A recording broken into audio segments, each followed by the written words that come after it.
There's no doubt that the U25 World Wheelchair Basketball Championships will impact the athletes on the court. Wheelchair Basketball Canada, however, is ensuring that an even greater number of athletes will benefit from this event's legacy. 11 up-and-coming young women are attending the event as part of the U25's Futures program and will spend the next several days experiencing the excitement of elite competition and learning from senior national team members. One such mentor is Danielle. Today, we talked to Danielle about the impact the sport had on her life and how the Futures program will affect tomorrow's Paralympians. Pretty incredible. It was like akin to being this a decent ball hockey player and then suddenly strapping on skates and playing ice hockey. It's in some ways a similar game, but in other ways really different. And it took me about 46 seconds to fall in love with the game wheelchair basketball, and I've been doing it for the last 14 years. Being on the national team was this kind of incredible dream. I gave up quite young on doing it at a stand-up team. I realized I was 5'10" and had bad knees, so that wasn't likely going to happen. So when it happened through wheelchair basketball, it's just really incredible to be part of a program that had been so successful for so many years, and to be able to be the best, to be able to have the best coaching, to have great funding, to have the best opportunities to travel the world, to meet other people.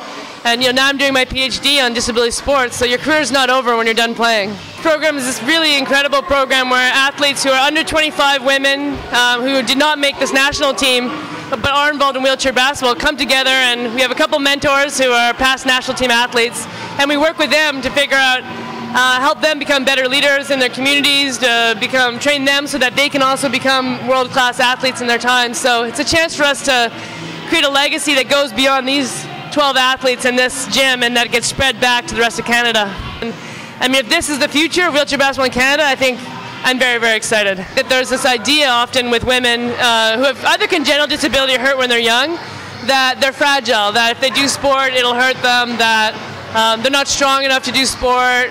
I think like any other sport, gender becomes an issue in terms of women aren't given a lot of opportunity when they're young. It's not something that's sort of cool necessarily for them to do. So I think an event like this also, seeing these really amazing women doing this, helps people realize, yes, women can do it, and yeah, it's really cool when women do it. I think the biggest thing that people don't tell you, when you start playing a sport, especially when you start playing at an international level, they kind of dangle the medal across your face. You go, oh, I really want to win a gold, I really want to win a gold, and so it really focuses on the outcome. And I think what I wished I'd known then, and I learned halfway through my career, is that it's actually the process that's 100 times more important. I spent probably 5,000 hours training for the Athens Paralympics, and I spent 5 minutes on the podium.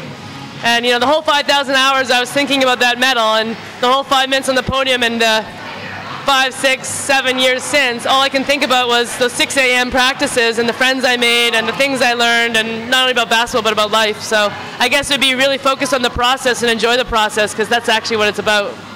Women's U25 World Wheelchair Basketball Championships, July 15th to 21st in St. Catharines, Ontario.